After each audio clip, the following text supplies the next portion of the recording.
thank you to InterNACHI for letting us participate in this webinar with you and the inspectors. We were recently at the Ontario show last year, and that was just, we had a great time. We had a booth and just enjoyed meeting a lot of inspectors, and we'll be out next year. So make sure to stop by our booth when you come by. So Dylan McIntosh will be presenting here with me as well, and we'll get to the introductions just a little bit. So to kick it off, we're going to be talking about how AI is, revolutionizing, things in home inspection and even in our whole lives. And we'll talk a little bit about our product, which is Techcyte. Okay, so our basic agenda is just going to be, AI affecting, benefiting inspections, how it affects your business in ways that you might not even recognize, and some things that might potentially come up in the future. We'll talk a little bit about what AI is, which is artificial intelligence, how it's improving inspections, business operations in the future. So Dylan's going to be talking in a couple of minutes. He is our lab director as well as our group product manager for Techcyte. He is a certified industrial hygienist, a certified PAACB spore analyst.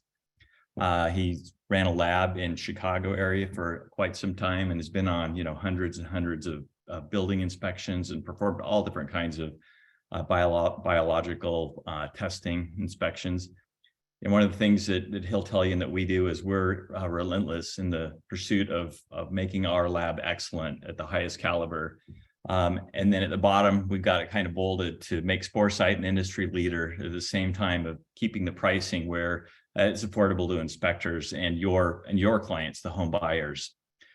This is me. I don't have my camera on because I have a little bandwidth problem right now, but I've been at Techcyte for 4 years, and you'll see I've got Techcyte Techcyte there. We'll talk about it's the same company, just different branding. So I've worked on Techcyte, part of the company, for the entire time. And I worked initially with John Haynes, who's an industry expert. Some of you might recognize that name. We'll talk about him more in a minute, but I worked with him on building our data set and working with our developers to create the initial algorithms. Dylan's taken that work over from me as I've branched out as director of sales.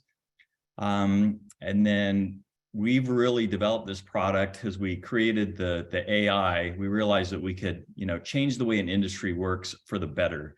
And we picked home inspectors as that industry, and that's our focal point, doing mold and indoor air quality for particulate. I mean, that's our focus. So you are our clients.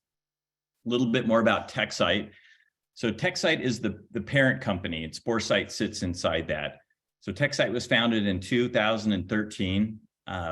Techcyte, we are world leaders in machine learning and artificial intelligence, kind of similar and one and the same. We use computer vision and digital microscopy, and we really are leading in those things. It's just amazing what our developers and our team's able to accomplish. Our company focuses on doing samples with air, liquids, smearables for digital diagnostic testing. Our products are used by labs, pathologists, doctors, veterinarians, and home inspections around the world. So this is the suite of our companies. As I mentioned before, the parent company, the overarching brand is Techcyte, which is number 2, and that focuses on human digital diagnostic analysis. So we do blood, urine, fecal matter, bacteria, dermatology, a bunch of things like that. As I've got in parentheses below, we are going to be announcing probably next week a partner, a very big human health company that we'll partner with. So you see number 1 above, that's environmental. So that's Techcyte. So we do environmental types of analysis and reporting. And then number 3, animal. So it would be working and companion animals. We've partnered with a company called Zoetis, and they're on the New York Stock Exchange. Ticker symbol is ZTS. They're a $78 billion market cap company. So they're the world leaders. It used to be Pfizer Animal Health, and we white label all our products, and they use that and market into their channel. So the reason that I review that is just so you know that our company is, Techcyte's a really important part of our company, but we are doing more things with at a very high level. And in fact, with the human analysis, we have to, our lab has to perform at the same level that the human analysis labs have to perform at. So the bar is very high for us, and we'll talk more about that. Our lab is located in Utah, Orem, Utah, so a little bit south of Salt Lake City. When Dylan gets on, he can give you a little bit more introduction to himself. I mentioned John Haynes earlier, he was a senior scientist in mycology at New York, for the state of New York. He's retired now. He's been an instructor at McCrone Research Institute, which is probably the leading research college where people would go to learn about mold and mycology, things like that. And he is a world leading mycologist. Hopefully he's on here. I sent him a link earlier. So he was our industry expert and our product advisor. So our lab, we are working on our AIHA MPAT. So you've got that. We are ISO certified to 13485, and that is what we have to do for to be a human, to perform human testing. So that basically says our software is a medical device. We're HIPAA compliant, we're CLIA certified, and we are certified in Texas. So I'm going to turn time over for a bit to Dylan.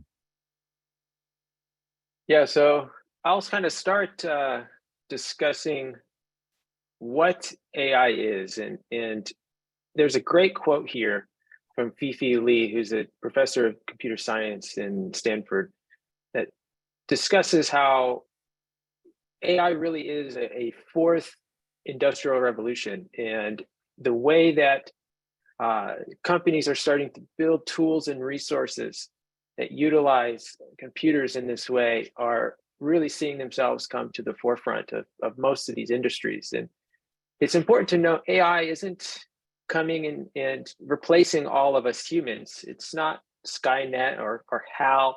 Like, these are not, probably in our lifetimes will never be to the level where humans being replaced. What these tools are being done are to augment humans and to split up work that is more beneficial for a computer to take on, and then keeping humans to interact with their jobs in ways that humans can. So we interact with these technologies every day, whether you realize it or not. Every time you type into a Google search, there's an AI algorithm that's being run to show you the best results. It's also showing you what advertising to show you that's relevant to your search. If you're a business owner who uses Google AdWords or Facebook ads, they're using artificial intelligence to decide who gets displayed those ads and trying to market to relevant people. If you use Siri or Alexa in your home or on your phone, that's a side of artificial intelligence called natural language processing that is done to interpret and also now produce text through ChatGPT. It's been in the news a lot. It's generative and it's creating things. Or Grammarly, which is a plugin I really love that helps. You can change how the body of your text feels and how you're writing, as well as dynamically correct things like grammar and spelling mistakes. So this is a great slide. This is one of the slides, like, we've revamped our slideshows probably 4 or 5 times since I've been at Techcyte. And this is a slide that has lived through every iteration, and it's a really great representation. It was probably a little more relevant when Tony Stark and Iron Man was still in the theaters and, is still part of the Avengers. But AI plus humans is really what's unleashing the full potential of these computers. Tony Stark is nothing without his suit of armor and also his virtual assistant in his suit. So humans are really good at some things: critical thinking, making us at these abstract associations, digesting visual and data in a way that human in our brain work really well. But computers are really good at doing things consistently and doing things repeatably.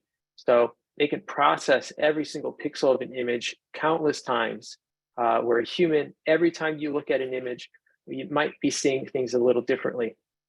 So what you get when you pair a human and a computer together is you're going to start getting some utilities and tools that have not been conceivable beforehand. And we'll kind of get into a few of these here in just a moment, and as far as what is going to help the home inspector.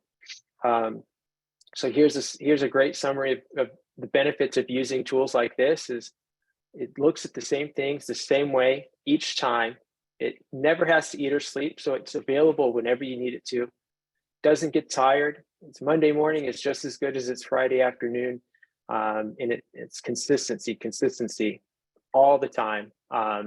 If these systems are built right, which is a big struggle. And there's a reason why you're not seeing these things pop up all the time, but there are some great utilities that we have found at trade shows and other events that we're going to kind of jump into here in a minute. So here are just some more examples of things that you're using every day that revolve around AI. Mobile check deposits. I can't imagine the last time I've been to a bank to deposit a check because I can do it on my phone through an app. We've got biometric security on our phones, Face ID, fingerprint scanning. Those are using artificial intelligence because your face doesn't look the same way every day. Your fingerprints will change if you've washed your hands recently, or maybe you've got a cut or a scrape or something on your fingerprint. It still can adapt to these things as opposed to just recalling a saved fingerprint. E-commerce. If you ever had a proposed, when you're shopping on Amazon and it pops up and says recommended products, that's AI that's finding that. It's all around us, and every year more and more we're finding more utilities that are branching outside of these environments, the tech world, and into other industries such as home inspection. So the very first kind of part of our discussion, we're going to talk about how you can improve your home inspections using AI tools. These are products that are currently on the market. We're not going to get too deep into specific manufacturers or companies. This is more conceptual. So, these are things we've seen on the trade show floor over the last couple of years, and we've seen more and more. So a big thing with AI is computer vision. We talked about it a little earlier, but these are some things that we've seen, and it seems like the pairing of a drone, an autonomous drone, with AI is seemingly really powerful in these tasks that computers are really good at. So one thing that AI is doing is planning flight paths, as opposed to sitting there and piloting your drone and collecting video or doing a roof assessment from far away, or a chimney assessment, something that you can't access safely without the drone.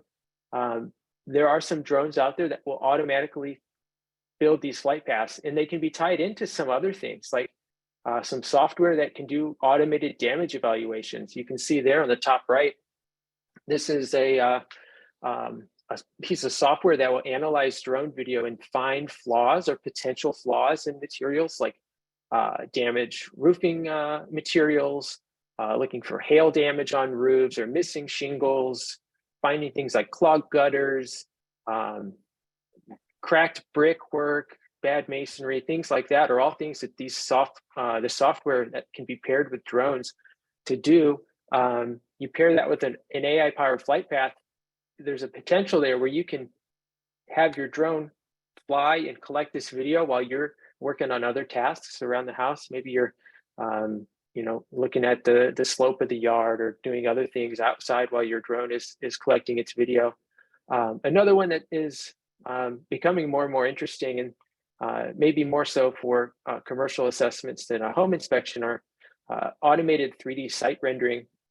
These drones can fly around, map out the building in 3D. It can detect these air handling units and other utilities that are mounted on the roof or other areas of the structure, and automatically plot these things out into software that there's some human intervention. You'd come in afterwards and correct some of the little mistakes, but it really takes a lot of the work out of doing a really detailed site plan like that. So another one, it's a similar technology, but we're using it now underground in sewer and pipe work as opposed to around a structure. So the same computer vision type technology can be used to automate your sewer inspections. Here's a really great screenshot from some software that found a crack in a concrete pipe segment, sewer main. You can flag these things automatically in the recording, provide a geotagged and time-stamped image for your video to say, okay, we found a crack at 2 minutes and 45 seconds, and here is approximately where it's located in the pipe. Finding clogs, major, minor, maybe even identifying what is causing the clog in the plumbing. The computer vision aspect is something that's very helpful and doesn't necessarily need to be on a scope or on a drone.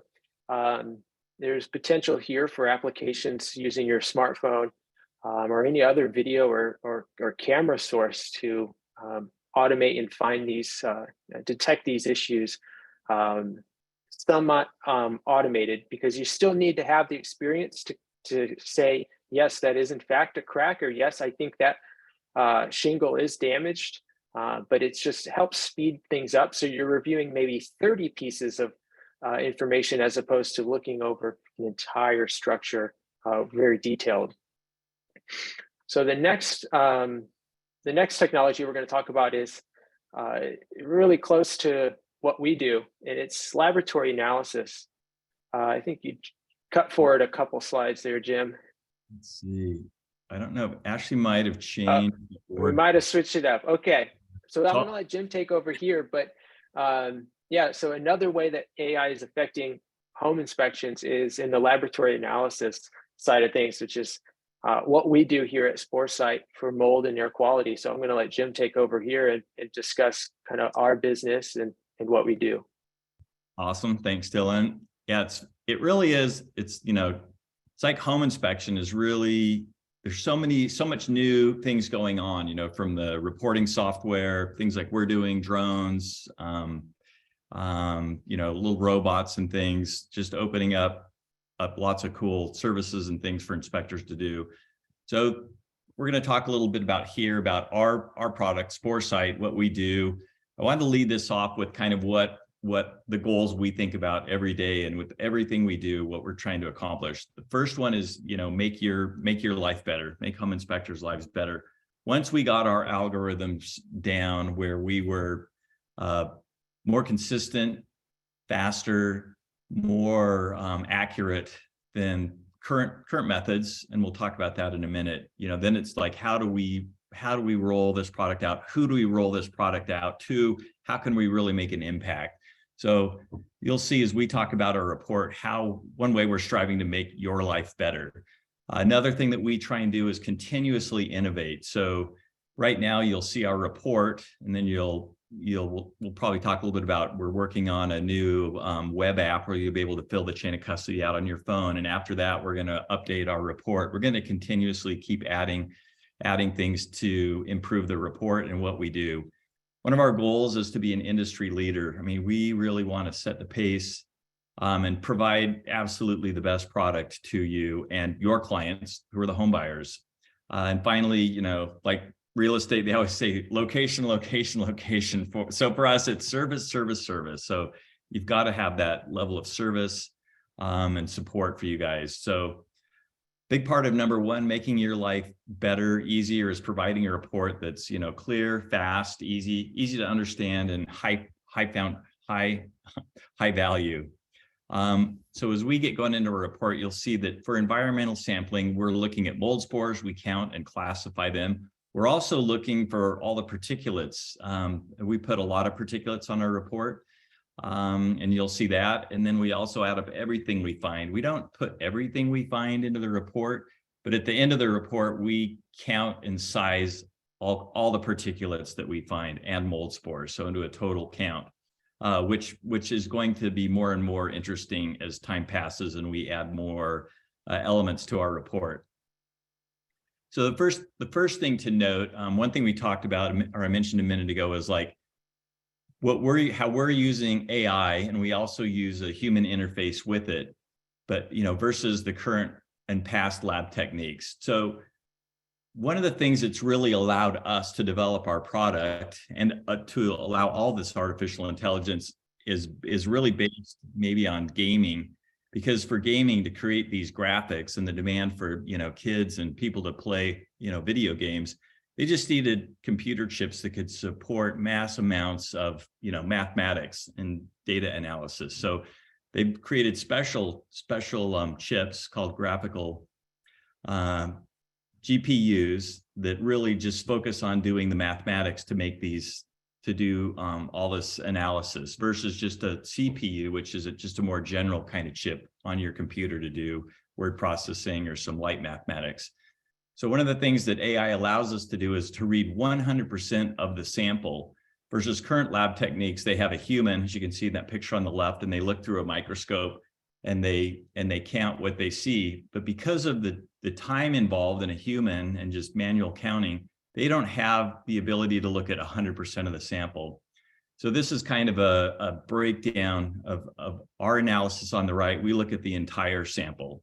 So it actually takes the computer and software several minutes to analyze a sample. And depending on how much material's on the sample, sometimes it could take 15 minutes. So sometimes it's very quick, but depending on how much it's doing, it can really take quite a bit of time. But the computer's doing it, so it's a human's not doing it. Where in the current lab analysis, analyst will look at particular portions of the slide, but they won't look at all of it. So in this diagram, we've got these gray areas, which would indicate areas that they're not able to look. One thing that we've found, and we'll show you a little bit in a minute, is oftentimes the mold spores are clumped together. So if you find those spores or you miss those spores in this 30% analysis, and then you use statistics to kind of normalize the rest of the sample, you could be high or low. So it just presents a lot more opportunity to not have a completely accurate analysis. So, and again, until these GPU chips and, us spending years developing and millions of dollars, it wasn't possible to do it any other way. So as we talked about, I'm going to back up really quick, but as we talked about, these clumps of spores, this is something that we do, our software looks for specifically. So it looks for individual spores like these ones in the right-hand corner, but we also look for things like strings and clumps. So Aspergillus penicillium, as you know, is a very important spore because it grows outside, but it also grows inside on building materials. You can see in this graphic, this kind of blue graphic, it's a drawing, but it shows how the Aspergillus penicillium spores grow. It's kind of like a dandelion with the growth structure, and then you've got the seeds that kind of fan out. Well, this mold spore grows in chains or strings, one on top of each other, and then you can see the strings growing off that. So as the mold dies and stops growing, individual spores will pop off, or as it floats away from the growth source, it gets further away, it dries up or bumps into a wall or something, so they get individual spores.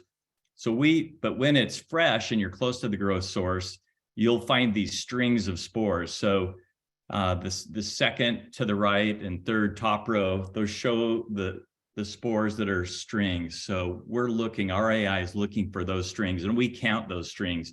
Kind of that lower picture where it's kind of shows a clump of spores, that lower left-hand picture, that would be like a string of spores that come in at a vertical angle. And when they hit, they kind of spread out. They're in a string, but when they hit the gel pad in the air cassette, they spread out into a group like that. So that's a really strong indicator that you're closer to an active growth source. So we're looking for things like that and counting things like that. So it's super important that we cover the whole sample to be able to get accurate counts on things like that. So I mentioned our report is designed so it's very easy for you or for your customer, the home buyer, to read. So we feel that serving you, making your life the best by making, a report that appeals to them and can be easily digested by them without your spending, a lot of time interpreting it for them.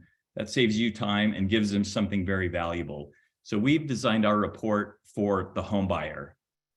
There's basically three main parts of our report. You can see number one, at a glance page, which we provided this graphic green, yellow, red to indicate if there's a concentration of mold spores to be concerned with. That second lab result is at the second part of our report. And I'll mention that we do both air samples. You're seeing the air sample diagram or graphics right here. We also do surface samples, so swab and tape. And they have a different kind of graphic, but a similar graphic. So then we have our lab results page. We've divided our lab results into kind of three categories. We've got of mold spores. So you've got predominantly indoor water related, and these are the spores that are really critical in an analysis and a test that you do. So we put these right up front. So these are spores that grow good. They don't grow we don't find them so often in outdoor samples. We find them more often in indoor samples. So these spores, this group of spores, grow well on building materials indoors when there's a moisture issue. So the second group of spores that you see there, indoor, outdoor, those grow well outdoor and indoor. Those are the most common spores. So we check those, and we also always want an outdoor sample so we can, kind of have a comparison there. We do have a third group. It doesn't show on this page, but it's the indoor outdoor spores, or excuse me, they're the outdoor spores. So they don't grow typically indoors, but we count those as well. I think we have about, I don't know, Dylan, how many spores do we have on our report?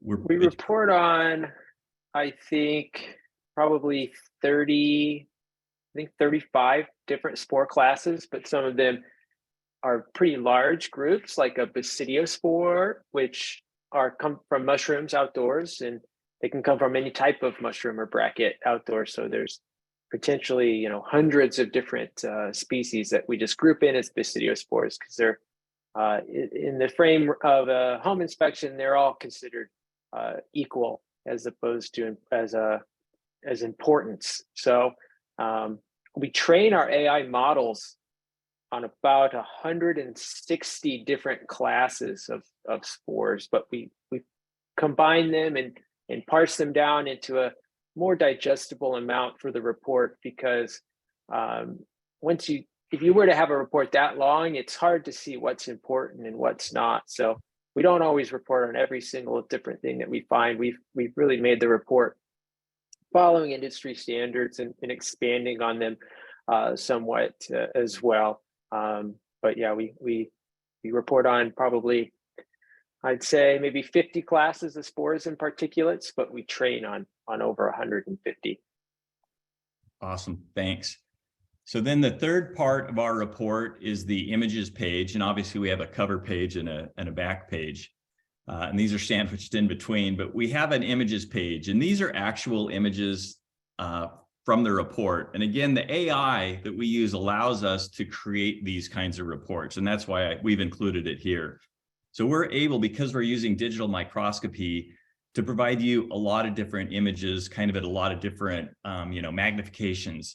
So here on the left-hand side, you've got these two vertical images, and those are that's the trace. So as air gets sucked through the cassette and into the air pump, there's a glass slide or a glass kind of like a cover slip, and on that is a gel pad, and the particulates that get sucked in there get stuck on the gel pad. So we're giving you this side-by-side visual of what the outside air trace and the inside air trace, from the location that we're looking at. And in this one, it's the basement. So you can get just kind of a visual analysis on how clean or dirty, the air is, and especially relative to the outside air. You'd always want to have your indoor air cleaner, but as this example shows, like the indoor air in this one's pretty dirty. So it also gives you, that the reference of that location in the home of just like how dirty the air in general is.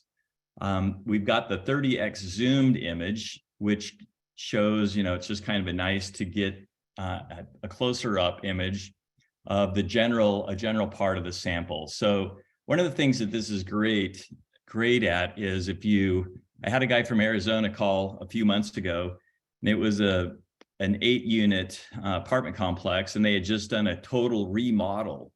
And 7 of the 8 units came back with just tons of mold spores and strings of Aspergillus penicillium.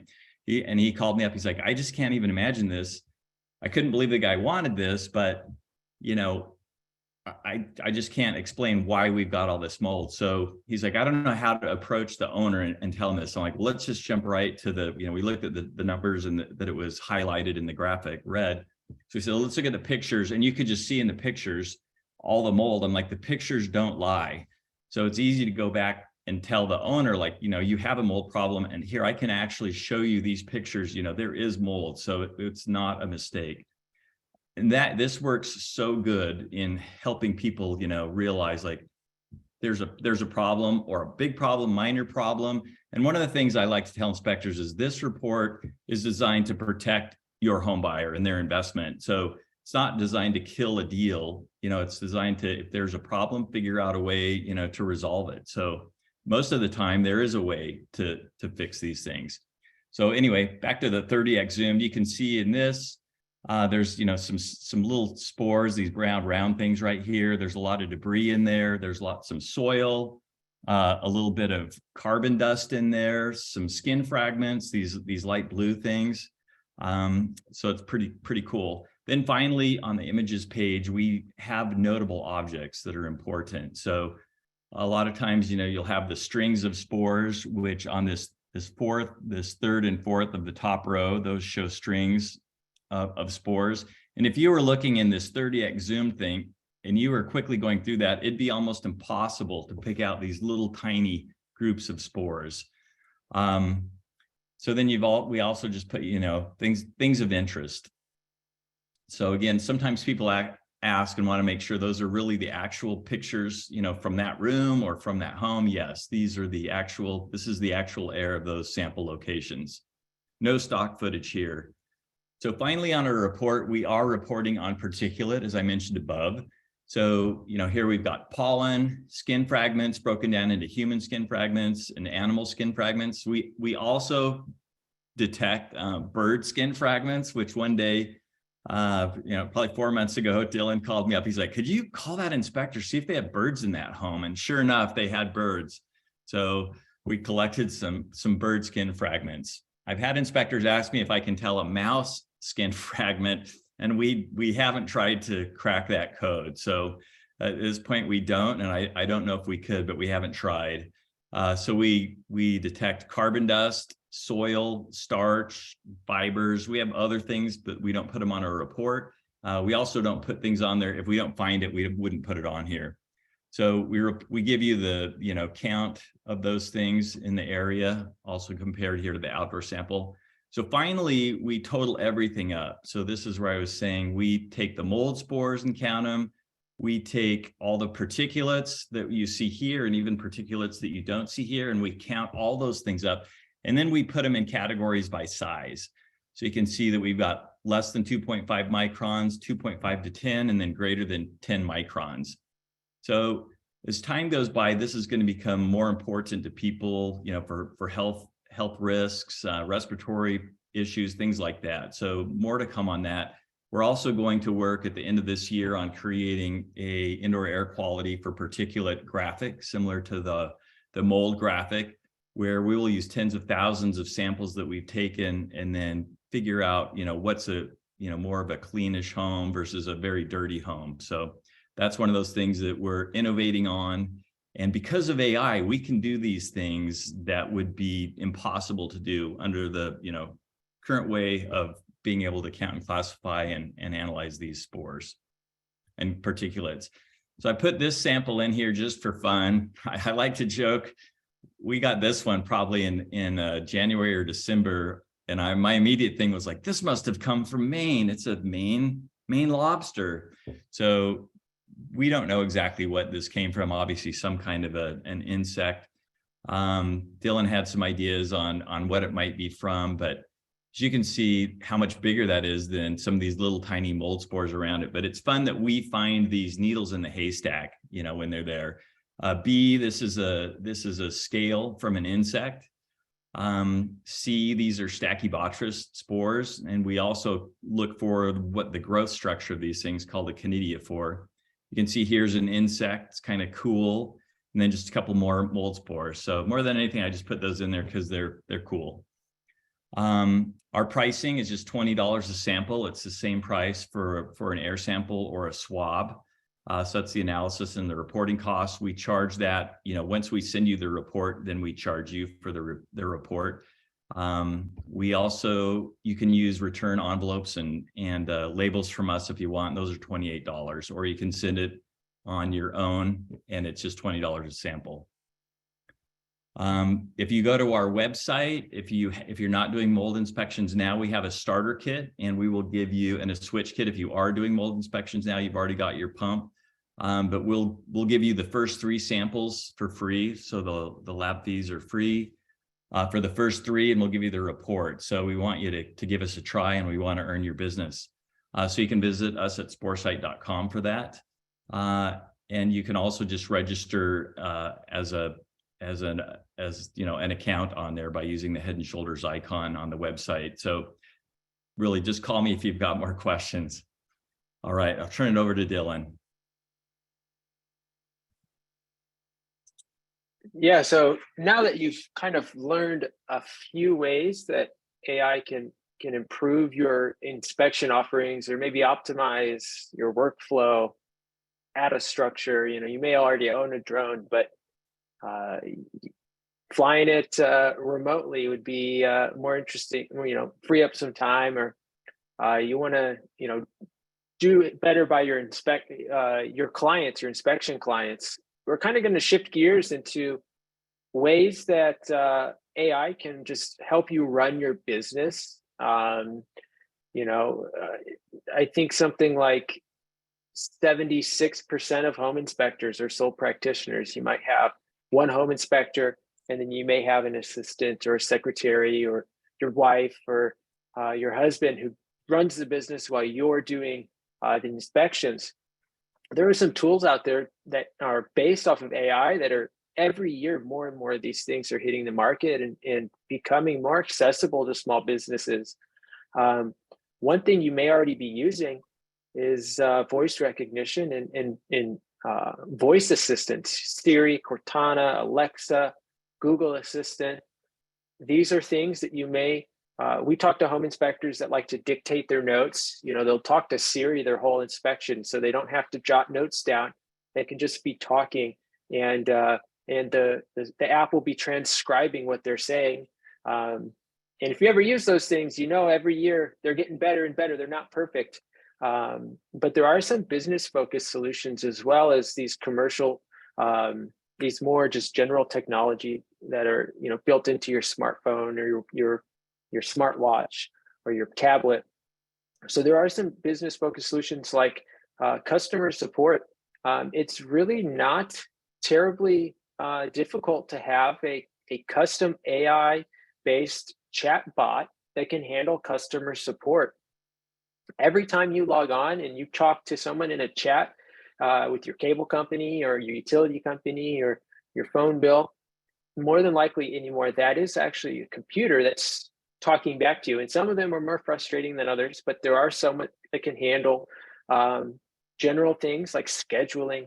It can say, hey, I am a client with an appointment on Thursday at noon. And then they can respond back and ask you to verify some information to make sure it's not someone just playing games and messing with your calendar. Once they verify that person checks out, they say, okay, the calendar looks to be available on Friday or Saturday. It can automate scheduling or rescheduling of appointments, answer some basic questions, even interface and have people pay bills if they want to prepay or anything like that. That's a really powerful tool that's AI based that you could be doing right away. Travel with home inspectors, if you ever get called out, and there's probably a few of you out there that might get called out to a big project, maybe a military base or something where you have to travel.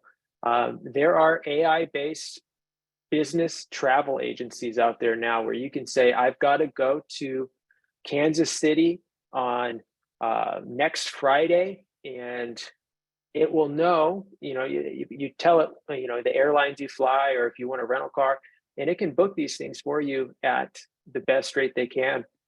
Another thing is business expense tracking, and running a small business, keeping track of your receipts and then categorizing those correctly can be a big pain when you go to do your taxes and your business financials. And there's things that can do that for you automatically, as well as just general accounting. And again, all these things that are using prediction-based technology or doing these things that are automated are almost always relying on AI and not hard-coded responses. Another big thing that can help grow your business is AI-powered marketing. And there's different things available depending on what you might need. Advertising, so if you're using Google AdWords or Facebook ads or any other ad marketplace, there's already your placements are being handled by an algorithm that's been programmed by those companies. But there are tools out there that can help you optimize your ad campaigns. And if anyone here has ever tried to set up a Google AdWords campaign with no experience, it's daunting. There are a lot of nuances. The rules are always changing, and they're not telling you how they're changing. It's, the people are figuring out how the algorithm's changing over time, how to optimize your text in your ads, how your ads are structured, constantly testing which is best. And there's services out there that will help do that for you and help optimize your ads to get the best responses back. SEO is a big one. If you want, if you search home inspections Tampa and you want to be the first person to pop up on that Google search, that's SEO, search engine optimization. It's another daunting task with a lot of, there's always a contractor out there looking to take your money. You don't know how good they are at the actual business of optimizing websites and for search engines, but there are also services that use AI that will generate blogs and other content that help propel your business higher up into the search rankings.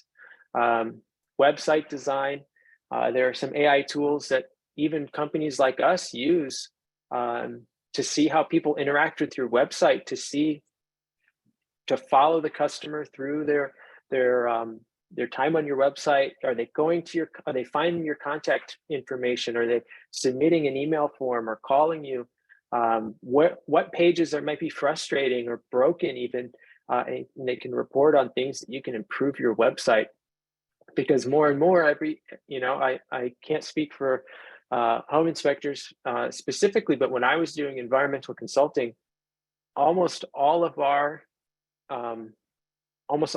business came driven through search engine placement and our website, being able to actually contact and get quotes on projects or scheduling questions, all sorts of things. And these can really help you if you're tied down with a lot of inspections, you can't really get back to the website as you'd like. There are some services out there that really help people who might not be technical make these smart, informed choices that can help grow their business and simplify some of those tasks that it takes, so you can spend more time out in the field doing the job that you like and less time doing the things behind the scenes that it takes to actually run a business.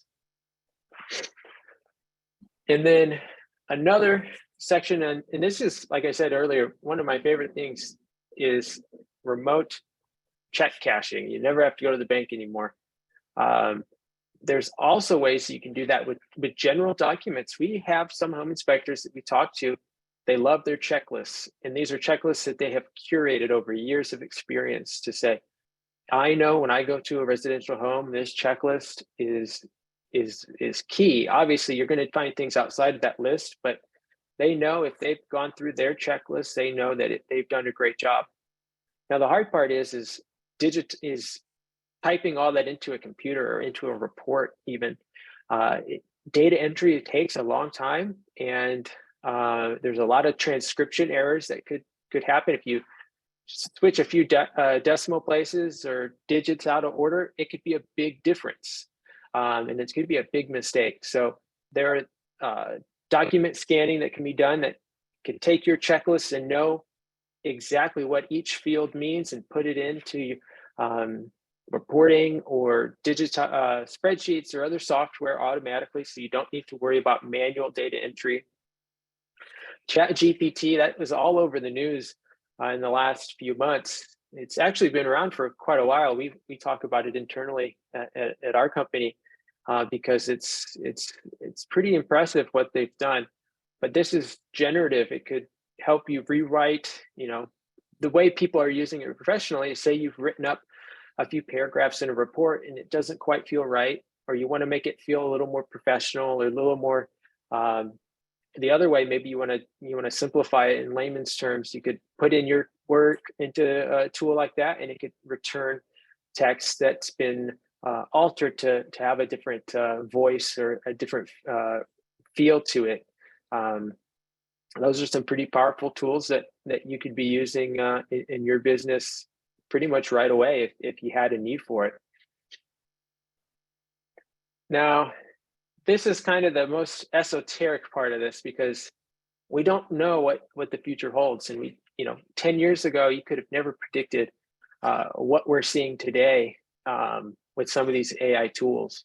And even 5 years ago or 2 years ago, we're making advancements that consistently across all industries that it's hard to say what's coming in the future. So these are some things that we've kind of put together and things that we've heard about people working on. These are not short-term possibilities. These are, 5 years down the road. These are some things that may be even longer. A big one is the multimodal prediction tools.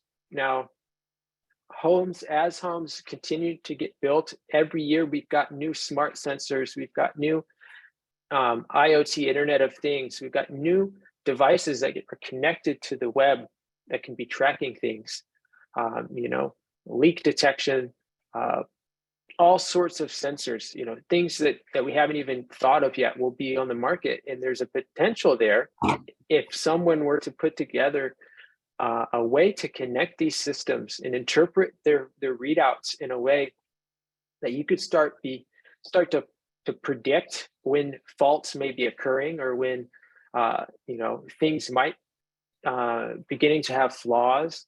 Environmental data is a big one. If you could be tracking all sorts of things with sensors, you wouldn't need to come out and do a mold test with us anymore, because there's a sensor in the home that's constantly monitoring for airborne pollens and mold and particulate and VOCs and carbon monoxide, carbon dioxide, and it could monitor these things over time. And AI could then start to predict when things may be a concern and to trigger an alert for someone to come out and do a visual site assessment. The possibility is really endless with technology like that. It's really it's going to take someone other than us to put these solutions together, but it's before we know it, I think there'll be things like that out there. Imagine when they built the first automobile, if they thought you could just plug into a socket and get a readout that the first cylinder on the engine has a misfire and the exhaust temperature is slightly too hot, they would have thought you were crazy. That in just a short amount of time, 60, 70 years down the road, you'd have something like that. That would have been unheard of, but now we do. We have these cars that even now, the new cars on the lot, so you can check some systems just from the app on your phone because they're connected to the web. There's no reason a home in the future couldn't be in a similar way with the right tools and construction and the interface to tie them all together, and then some smart people to start putting out tools to interpret the signals as when things could be causing issues. And then another one, this one's probably closer than we realize, is an automated reporting system. Like I said, the voice recognition in these apps aren't perfect yet, but they're getting better every year. And if you could just imagine that you're just walking through, doing your property inspection, and you're dictating what you're seeing, and you're taking photos to document what you're seeing, and you don't have to do any handwritten notes or anything like that, because the actual reporting software is it knows where you are in the structure. You know, you've taken a 3D scan of the entire home on your smartphone, because you don't need a big Matterport device for that now, because it's all in your phone. Your drone's flying outside doing the outside inspection while you're inside, dictating to your phone what you're seeing and taking pictures. And then it spits out a report. Pretty much by the time you're done talking, it's put together a report that you review, correct any mistakes, because again, these computer systems aren't perfect. We can't take the hands off the wheel. They're not doing our jobs for us. They're just helping us do our jobs better. Something like that is another future tool that I could see coming to the industry, within a short amount of time, sooner than we might think, within 5-10 years. Something like it could be possible. And then the sky's the limit. If I had the answers of what AI tools could be developed in 10 years for this industry, then I'd be starting a business trying to do it. But we don't have, it just takes someone to have these novel ideas and the technical training to start to figure it out. And we'll see more and more each year at the trade shows. We see some more interesting and novel approaches to problems that home inspectors have, or ways to make inspectors' lives and businesses run smarter. So who knows what's down the line beyond these few things here. So that's kind of the end of our formal presentation. We've got a few minutes here at the end for questions and answers, if anyone has questions about anything we've talked about. You want to pick our brains about anything we had in the presentation, or you want to ask Jim more questions about Sporesight, we're available here for questions live, and then we'll get you contact information if you want to send us an email or a phone call and ask us any more questions. In the chat and the questions, and I haven't seen anything come through. So if when you're sitting at the dinner table tonight and you realize that you do have a question, you can reach out to Jim, our director of sales. His email and phone number are there, and we're really accessible here. If you give us a call or an email, I joke with Jim all the time that he needs to do some vocal training, because he's going to strain his vocal cords, because he's on the phone all the time talking with inspectors, and just they're calling with questions, and Jim just loves to chat with them and have a great conversation. So if you want to give Jim a call or an email, you can reach out to him here, or go to our website, sporesight.com, if you want to learn more about our product. But yeah, we enjoyed presenting for you guys today, and I'll let Jim wrap it up if he's got anything more to say. Thank you. I'll just say thanks again to InterNACHI and all the InterNACHI inspectors that joined and will see this in the future. It's great working with InterNACHI. It's a great organization, and we look forward to seeing everybody at the show, at the end of this year. And you've got my cell phone there and my email address. So call if you've got questions, or email me with questions. Go to sporesight.com. We've tried to have a pretty comprehensive website that gets you a lot of information about who we are and what we do, how we do it, and we'd love to work with you. So thanks very much.